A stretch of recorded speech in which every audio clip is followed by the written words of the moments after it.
জীবন যতই কঠিন হোক না কেন, মানুষ স্বপ্ন দেখে, ভালোবাসে আর টিকে থাকার পথ খোঁজে।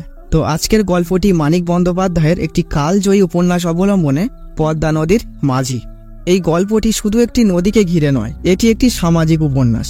হাজার অভাব দারিদ্রতার মধ্য দিয়েও কিভাবে হেসে খেলে বাঁচা যায়, খুশি থাকা যায়, ভালোবাসা যায়, এই সব কিছুর একটা সাধারণ সংমিশ্রণ হচ্ছে এই পদ্মা নদীর মাঝি।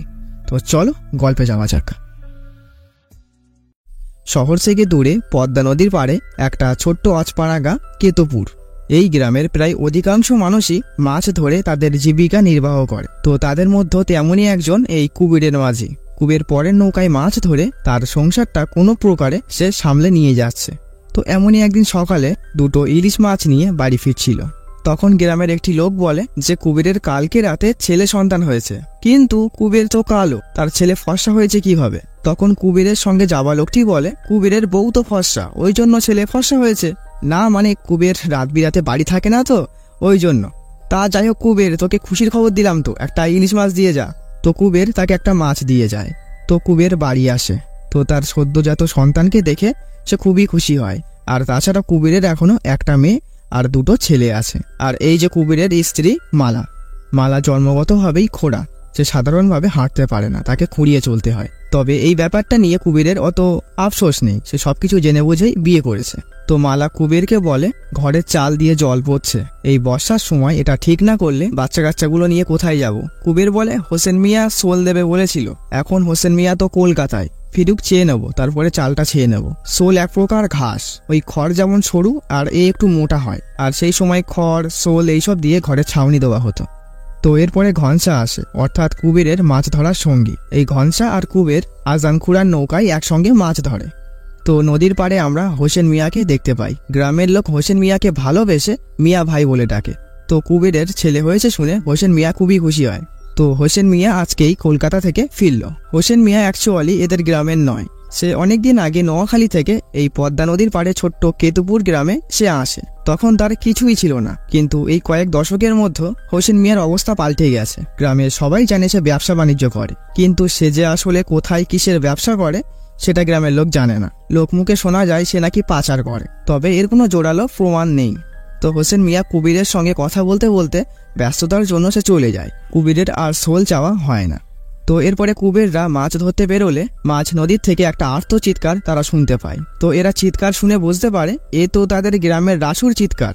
তো ঘনসা বলে, রাসু তো বউ বাচ্চা নিয়ে হোসেন মিয়ার সঙ্গে ময়নাদ্বীপে গেছিল না, ও হঠাৎ ফিরে এলো কেন, আর এমনই বা করছে কেন? আসলে ময়নাদ্বীপ হচ্ছে এই পদ্মা নদীর ধারেই সুন্দরবন সংলগ্ন একটি ছোট্ট দ্বীপ আছে, তার নাম ময়নাদ্বীপ। আর এই দ্বীপটা হোসেন মিয়া কিনেছিলেন। আর হোসেন মিয়ার এই ময়নাদ্বীপ নিয়ে অনেক স্বপ্ন, সে চাই ময়নাদ্বীপে কোনো জাত ধর্মের ভেদাভেদ থাকবে না। আর এই কারণেই ময়নাদ্বীপে কোনো মন্দির বা মসজিদ নেই। সে মানুষকে সত্যিই সাহায্য করে না ব্যবহার করে সেটাই বোঝা যায় না। সে গ্রামের লোকেদের খাওয়া পড়া কাজ দেবে বলে সেখানে নিয়ে যায়, না জোরপূর্বক নয়, যে নিজের ইচ্ছায় ময়নাদ্বীপে যেতে চাইবে ও তাদেরকেই নিয়ে যায়। আর তেমনি রাসুও গেছিল, কিন্তু হঠাৎ সে আজকে ফিরে এলো কেন? তো কুবেররা নৌকা ঘুরিয়ে রাসুর কাছে যায় এবং তাকে বাঁচায়। তো এরপরে রাসুকে গ্রামে আনা হয়। তো সে খাওয়া দাওয়ার পরে কিছুটা সুস্থ হলে গ্রামের লোক জিজ্ঞাসা করে যে ময়নাদ্বীপে কি আছে, আর তোর এই হাল হলো কিভাবে, আর তোর বউ বাচ্চাই বা কোথায়? রাসু প্রায় কাঁদতে কাঁদতেই বলে, তার বউ বাচ্চা তো গেছেই, আর সে কোনো প্রকারে ময়নাদ্বীপ থেকে পালিয়ে বেঁচেছে, কারণ ময়নাদ্বীপে অনেক বড় বড় বাঘ সিংহ কুমির আছে। আর হোসেন মিয়ার লোকেরা জোর করে তাদেরকে সেই ভয়ঙ্কর জঙ্গলে গাছ কাটতে পাঠাতো। তো রাসুর মুখে এইসব কথা শুনে গ্রামের লোক তো ভয় পেয়ে যায়, কারণ আগেকার মানুষ অত যুক্তিতর্ক দিয়ে কোনো কিছুই বিচার করতো না। তো গ্রামের লোকেরা রাসুর কথাকেই বিশ্বাস করে সন্ধেবেলা এর বিচারের জন্য হোসেন মিয়ার বিরুদ্ধে মিটিং ডাকা হয়। তো সভাতে গ্রামের লোকেরা হোসেন মিয়াকে এই নিয়ে প্রশ্ন করে, কিন্তু এখন আর রাসু কথাই বলছে না। সে সকালবেলাতে এত ফটর ফটর করছিল, কিন্তু সে এখন কোনো কথাই বলছে না। হোসেন মিয়া সবার সামনে ভদ্রতা বজায় রাখে, সে রাসুকে তেমন কিছুই বলে না। সে বলে, রাসু তোমার কাজের বাকি টাকা যা পাও নিয়ে যেও।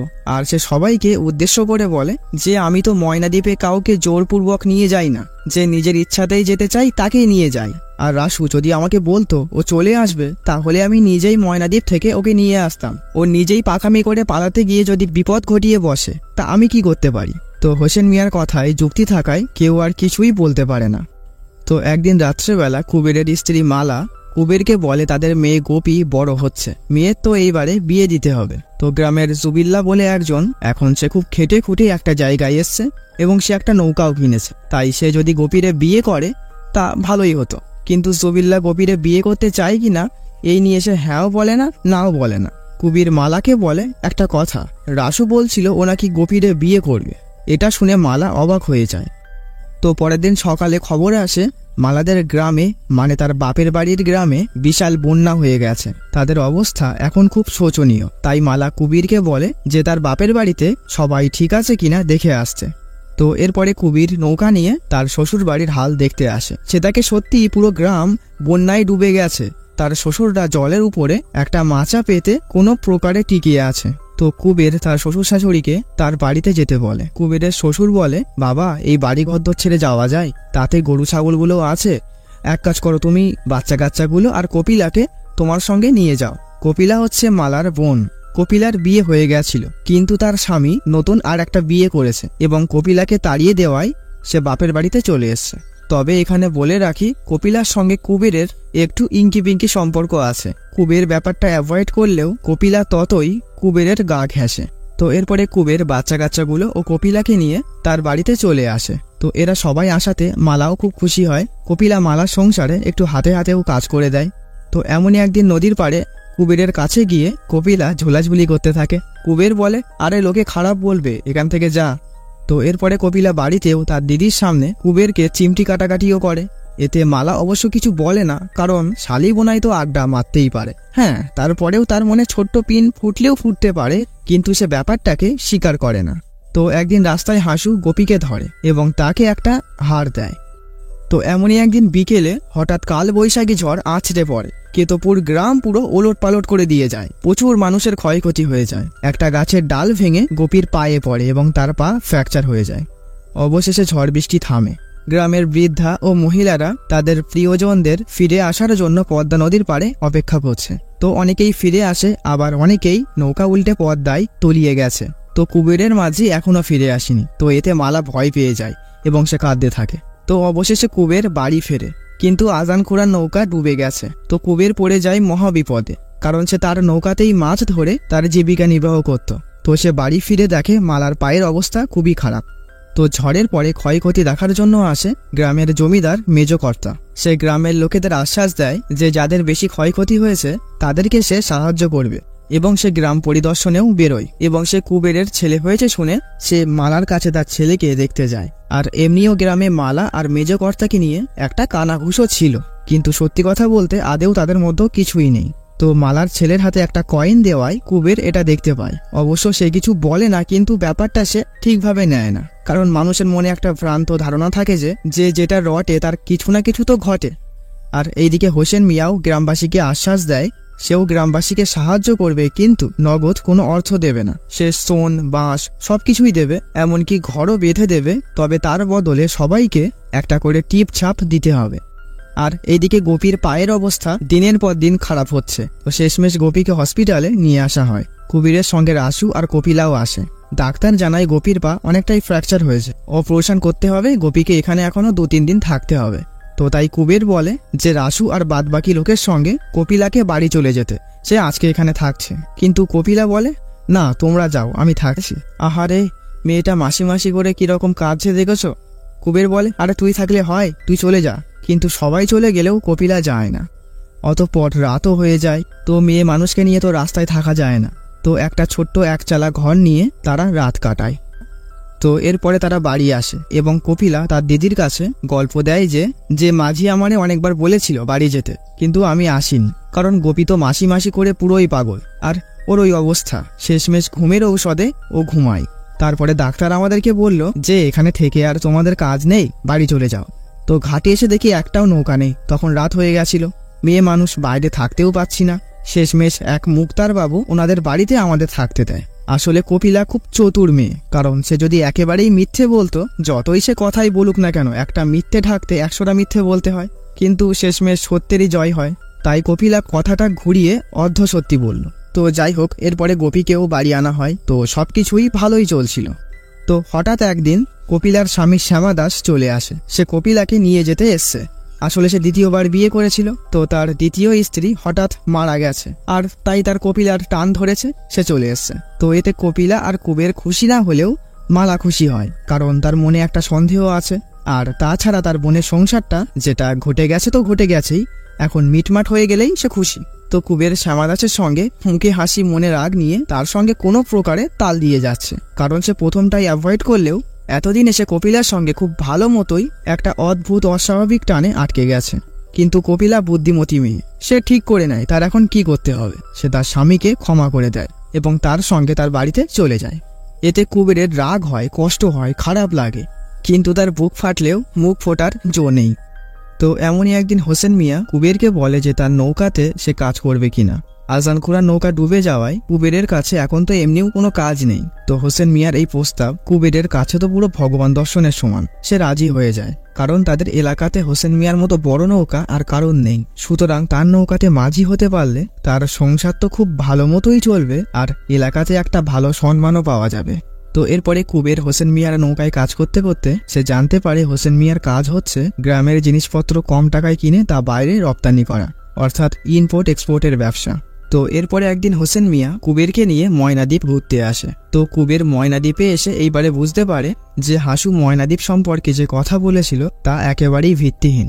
সে সম্পূর্ণই মিথ্যে কথা বলেছিল। ময়নাদ্বীপের সৌন্দর্য তথা মানুষের মধ্যে একনিষ্ঠতা দেখে হোসেন মিয়ার প্রতি কুবেরের সম্মান আরও বেড়ে যায়।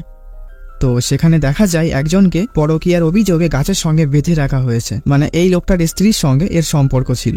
তো তাকে শাস্তি স্বরূপ সারা রাত বেঁধে রাখা হয়। তো রাত্রেবেলা কুবের দেখে ওই লোকটির স্ত্রী এসে বেঁধে রাখা লোকটিকে খাওয়াচ্ছে। তো কুবের হোসেন মিয়াকেও ডেকে এই দৃশ্য দেখায়। তো হোসেন মিয়া কুবেরকে বলে, তুমি যা দেখতে পেয়েছো এখন তা ভুলে যাও। তো সকালবেলা হোসেন মিয়া ওই মেয়েটির স্বামীকে ময়নাদ্বীপ থেকে গ্রামে পাঠিয়ে দেয়, কারণ হোসেন মিয়া বুঝতে পেরেছে যে এর স্ত্রী যখন ওই ছেলেটিকে ভালোবাসে তার সঙ্গেই সে থাক, আর মেয়েটির স্বামী যদি এখানে থাকে তাহলে একটা মারধর কাটাকাটি অবস্থা হবে। আর হোসেন মিয়া চায় না এই ময়নাদ্বীপে কোনোভাবেই কোনো খারাপ কাজ বা বিবাদ বাঁধুক। সে সব সময় ময়নাদ্বীপে শান্তি চায়। এদিকে কুবেরের মেয়ে গোপীর পায়ের ব্যথাটা আরো জোরালো হয়। তো কুবের বাড়ি না থাকায় মালা সিদ্ধান্ত নেয় যে সেই গোপীকে হসপিটালে নিয়ে যাবে, আর সেও ঠিক করে তার এই খোঁড়া পাটা ডাক্তারকে দেখাবে। যদি ঠিক হয় তো হসপিটালে যাওয়ার জন্য মেজকর্তাই নৌকা দেয় এবং সঙ্গে যায় রাসু। তো এরপরে কুবের ময়নাদ্বীপ থেকে বাড়ি আসে এবং সে জানতে পারে মেজকর্তার দেওয়া নৌকা করে মালা গোপীকে নিয়ে হসপিটালে গেছে। ব্যাস, সে খুবই রেগে যায়। অতঃপর মালারা বাড়ি ফিরলে মালার সঙ্গে কথায় কথায় কুবের ঝগড়া বাঁধিয়ে দেয় এবং তা এক পর্যায়ে হাতাহাতিতেও পৌঁছে যায়। তো রাত্রেবেলা কুবেরের মাথা ঠান্ডা হলে সে মালার কাছে ক্ষমা চায় এবং যোগব্যায়ামের মাধ্যমে তাদের ঝগড়ার নিষ্পত্তিও ঘটে যায়। তো এরপরে একদিন কুবের হাটে যাওয়ার নাম করে কপিলার শ্বশুর বাড়িতে আসে। তো কুবের দেখে কপিলা তার স্বামী শ্যামাদাসের সঙ্গে খুব ভালোভাবেই আছে। তো এটা দেখে কুবের তার নিজের জায়গাটা বুঝতে পারে। তো কুবের সেখানে হঠাৎ অসুস্থ হয়ে যায়, তার জ্বরে গা পুড়ে যাচ্ছে। তো কপিলা কুবেরকে একটা ঘরে শোয়ার ব্যবস্থা করে দেয় এবং সে স্বামীর সঙ্গে শুতে চলে যায়। তো সকালবেলাতে কুবেরের শরীরটা একটু ঠিক হলে সে দেখে কপিলা তাকে পাঁঠার ঘরে শুতে দিয়েছে। এটা দেখে তার খুবই রাগ হয় এবং সে সেখান থেকে সঙ্গে সঙ্গেই বেরিয়ে আসে এবং সে কপিলাকে বলে, থাকতে নাই দিতে পারতিস, তাই বলে এই রকম ব্যবহার করবি আমার সঙ্গে। কপিলা বলে, রাগ করো না মাঝি, আর দয়া করে আমার দিদিকে বলো না ব্যাপারটা। আমি পরের ঘরের মেয়ে, এখন আমার কিছুই করার নেই। তো যাই হোক, কুবের রাগ করে সেখান থেকে চলে আসে এবং সে সংসারে মন দেয়। গোপীর পাটাও এখন মোটামুটি ঠিক হয়ে গেছে, সে হাঁটতে পারছে। তো এর মধ্য দিয়ে অনেকটা সময় কেটে যায়।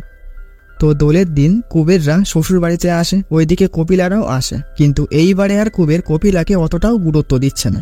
কিন্তু এতে আবার কপিলারও খারাপ লাগে, কারণ সেও কুবেরের সঙ্গে একটা অ্যাটাচমেন্টে পড়ে গেছে। তো সে শালি হওয়ার সুযোগ নিয়ে কুবেরকে রং মাখিয়ে দেয়। তো এরপরে কুবের স্নান করতে পুকুরে গেলে আর কপিলাও তখন জল নেওয়ার বাহানায় একটা কলস নিয়ে সেও পুকুরে যায়। তো এরপরে কপিলার গ্রিন সিগন্যাল দেখে কুবেরও কাদামাটি নিয়ে কপিলাকে মাখাতে আসে, আর কপিলাও পা পিছলে পুকুরে পড়ে যায়। মানে সে কতকটা ইচ্ছা করেই পড়েছে। কুবেরও তাকে কাছে টেনে নেয়। কপিলা বলে, মাঝি ছাড়ো।